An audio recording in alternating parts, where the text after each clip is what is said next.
आप सभी का एक बार फिर स्वागत है आई फॉर इंडियंस में और मैं हूं आपके साथ फरहान।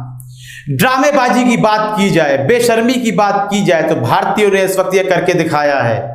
उसमें मैं भी आता हूं, तमाम लोग आते हैं, सभी भारतीय हैं, किसी एक को निशाना नहीं बनाया जा रहा है।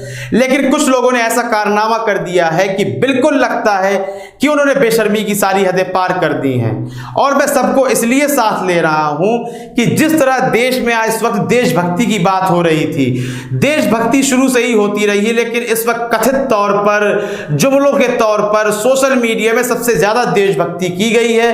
तो हम उसी देशभक्ति को निशाना बना रहे हैं, उसी को हम बेशर्मी कह रहे हैं।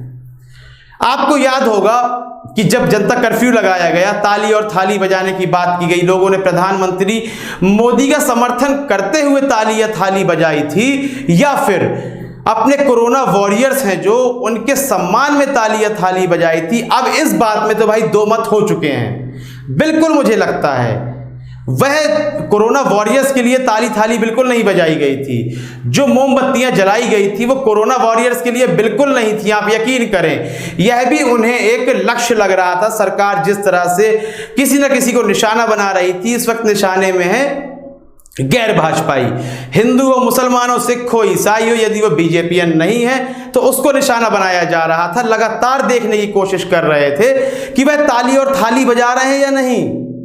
जो एंटी भाजपाई जिनको कहा जा रहा है, यह नहीं कि सरकार से सवाल करने वाला, एंटी भाजपाई, हिंदू मुस्लिम सिख ईसाई कोई भी हो, उन्हें देखा जा रहा था ये ताली और थाली बजा रहे हैं या नहीं बजा रहे हैं, मोमबत्तियां जलाई हैं या नहीं जलाई हैं। तभी कुछ वीडियो सामने आ जाते हैं कि जो मोमबत्ती नहीं जला रहा है तो उसके साथ लिंचिंग करने की कोशिश की जा रही है, जबकि सोशल डिस्टेंसिंग बनानी थी, लेकिन फिर भी उनके पास जा रहे हैं कि नहीं हम तो मारेंगे। क्यों? क्योंकि आपने, प्रधानमंत्री मोदी ने जो कहा है वह आपने क्यों नहीं किया, उससे कोई फायदा या नुकसान ना होना हो।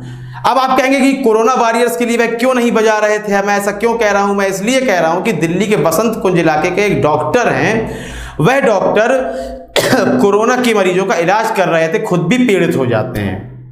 अब उनका भी इलाज चलता है, अब वह उनकी रिपोर्ट नेगेटिव आ गई है, तो वह अपने फ्लैट में जब वापस जाते हैं तो सोसाइटी के लोग इकट्ठे हो जाते हैं और उन्हें वहां रहने की अनुमति नहीं देते हैं ताकि उन लोगों में भी कोरोना ना फैल जाए।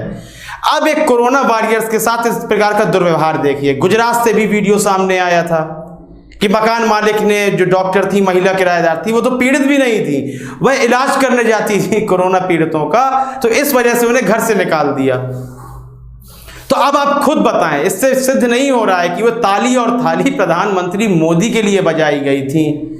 वो जो फूल बरसा रहे थे हेलीकॉप्टर से, मोमबत्तियां जला रहे थे, गुजरात में गरबा चल रहा था, वह सब प्रधानमंत्री मोदी के लिए था। इसमें भी कहीं ना कहीं वह भावना थी कि हम जो गैर भाजपाई हैं, जो भाजपा के साथ नहीं हैं, हम उनको निशाना बना रहे हैं। प्रधानमंत्री मोदी कह देंगे कि रोड में नाच जाओ तो हम नाचने भी लगेंगे, हम सो भी जाएंगे, लेट भी जाएंगे। वह यह दिखाने की कोशिश कर रहे थे कि हाँ, हम अभी भी मोदी भक्त हैं, अब हम अभी भी बीजेपीएन हैं। वह यह दिखाने की कोशिश कर रहे थे। वरना कोरोना वॉरियर्स के साथ इस प्रकार की स्थिति क्यों आती कि उसे अपने घर से ही अलग रह जाना पड़ता? कारण कौन है? वही लोग जो ताली और थाली पीट रहे थे। इन सभी बातों पर आपकी प्रतिक्रिया क्या है, हमें कमेंट सेक्शन में बताएं। कार्यक्रम को लाइक करें, ज्यादा से ज्यादा शेयर करें और चैनल को सब्सक्राइब अवश्य कर दें। तब तक के लिए इजाजत दीजिए, धन्यवाद।